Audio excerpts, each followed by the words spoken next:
So, hai, selamat pagi semuanya. Ketemu lagi kita di Strategi Room bareng gue, Bro WP. Dan gue Bro Nurli. Hari ini kita bahas topik yang sering banget nih ya bro, disalah paham nih.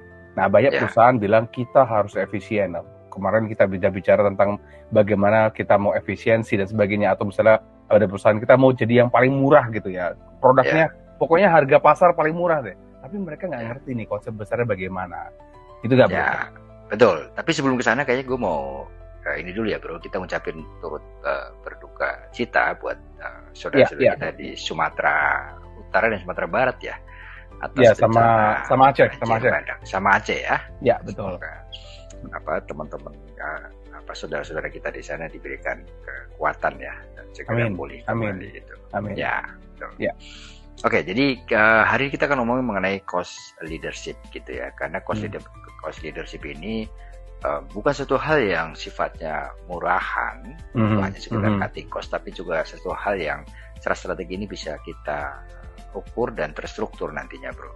Betul. Nah ini, ketika tadi kita bilang banyak perusahaan itu pengennya efisiensi gitu ya. Nah, banyak perusahaan ngira cost leadership itu cuma motong biaya gitu ya.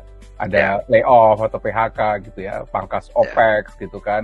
Kemudian mereka ngenahan CAPEX untuk ekspansi misalnya gitu. Padahal itu cuma permukaan aja gitu ya. Nah, hari ini kita coba omongin nih lebih dalam tentang cost leadership gitu, bro. Ya, kita mulai dari definisinya dulu ya, biar clear gitu. Jadi cost leadership ini adalah salah satu dari strategi untuk bagaimana kita menciptakan sesuatu dengan biaya yang terendah di industrinya gitu. Jadi cuma bukan yang jual paling murah, tapi fokusnya kepada cost structure kita yang paling efisien itu seperti apa. Bukan hanya sekedar ngandelin promo gitu nantinya, bro. Ya. Nah, dan kalau kita bicara cost leadership itu kan harus menjual 3 hal besar gitu ya bro. Kita pertama ada proses excellence gitu kan. Proses itu harus super efisien dan standar gitu ya bro. Next apa bro?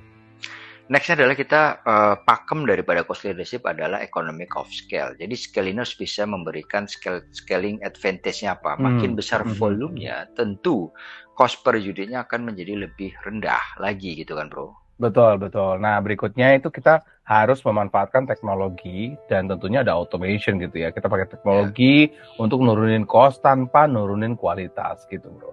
Ya, karena sifat daripada cost leadership ini bukan cutting cost ya, atau cost cutting gitu. Karena kalau cost cutting itu sifatnya kan reaktif gitu ya. Betul. Biasanya karena panik gitu, tahu-tahu udah kita potong sana, potong sini. Tapi cost leadership ini adalah sifatnya proaktif, dibangun dan dari desain organisasinya dulu seperti apa. Nanti akan menuju ke arah sana, dari 3 poin tadi akan menjadi lebih mudah nantinya gitu.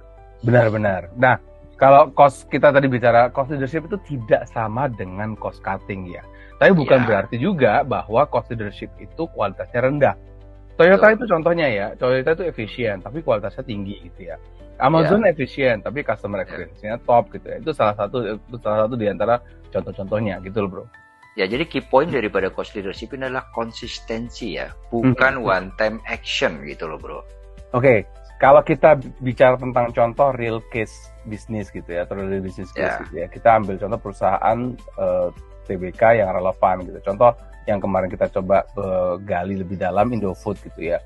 Kenapa mereka kuat banget di cost leadership, bro? Ya, karena mereka nguasain supply chain-nya itu dari ujung ke ujung, dari gandum sampai ke packaging-nya gitu. Dan mereka juga punya volume produksi yang besar, sehingga fixed cost-nya menjadi terdistribusi ke jutaan unit cost yang mereka punya. Di satu sisi mereka juga punya teknologi yang sudah super automated kan, dari hulu ke hilirnya tadi gitu. Jadi ditambah juga dengan distribusi mereka, itu adalah salah satu yang paling efisien di Indonesia kan bro. Ya, jangan lupa juga kemarin kita sudah bicarain mereka termasuk yang ekspansi pasar globalnya juga luar biasa ini ya, sampai di Kenya atau aku lupa di negara Afrika kemarin itu ngira bahwa itu diproduksi di negara mereka gitu. Itu produksi asli negara mereka. Jadi kalau kita bicara tentang end-to-end prosesnya mereka yang efisien, ketika kompetitor baru masuk, maka harga bahan baku naik atau cost distribusi naik. Nah, Indomie gitu ya, atau yang diproduksi sama Indofood itu masih bisa maintain margin karena struktur biayanya sudah solid dari ujung ke ujung gitu bro. Contoh lain apa bro? Contoh lain kita ngambil misalnya di industri retail lah ya. Kita ambil contoh Alfamart misalnya. Gimana cost leadership di Alfamart itu? Kita coba lihat bagaimana mereka melakukan standarisasi dari sisi prosesnya. Mereka juga mengkurasi SKU yang masuk di mereka gitu kan. Dan karena jaringan Alfamart itu cukup besar gitu ya di Indonesia ini, maka negotiation power-nya ke supplier menjadi lebih tinggi gitu kan untuk mainkan tadi secara volume gitu. Dan juga distribusinya sudah terintegrasi di Alfamart gitu kan bro. Iya. Dan mereka kalau nggak salah punya lebih dari 32 distribution center ya. Dan ini penting nih bro, bukan karena jualan murah, tapi biaya operasionalnya rendah. Jadi mereka punya kemampuan bertahan lebih lama. Dan ini efisiensi dan efektivitasnya kuncinya gitu ya bro. Nah next bro. Betul. Nah dari diskusi tadi ya terkait dengan cost leadership dan contoh-contohnya real case apa yang terjadi di perusahaan. Sebenarnya apa yang menjadi strategic builder gitu ya, strategic builder dari cost leadership ini. Maka yang pertama adalah kita harus bisa memetakan cost structure-nya dulu. Mana yang fixed cost, mana yang variable cost gitu ya, mana yang controllable dan mana yang nggak bisa dikontrol bro, ya kan? Betul. Apalagi bro kira-kira. Nah yang berikutnya perlu melakukan standarisasi proses. Gitu. Kalau masih tergantung sama skill orang itu mahal gitu loh. Orangnya cabut, wah goyang pasti kan. Dan hilang. Proses itu harus repeatable dan scalable sehingga bisnisnya ketika demand-nya naik, scalability-nya bagus gitu loh. Sehingga ketika ada demand masuk, mereka bisa provide itu dengan luar biasa cepat gitu. Next apa bro?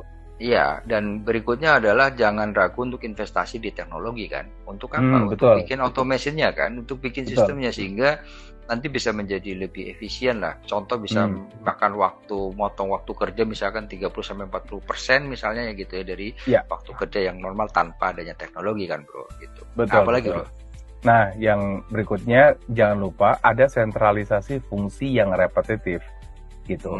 Ada HR, finance, procurement. Kalau masih terpisah-pisah biayanya pasti bocor. Kenapa? Ya nggak efisien, masih silo gitu ya. Nah itu harus dikontrol di satu.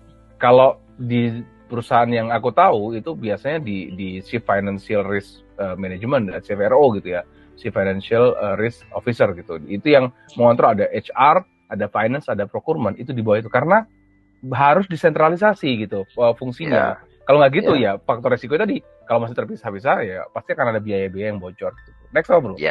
So exactly kayak gitu sih kurang lebih. Dan ini yang paling penting adalah bagaimana kita membangun disiplin culture-nya juga karena cost leadership ini kan bukan project ya.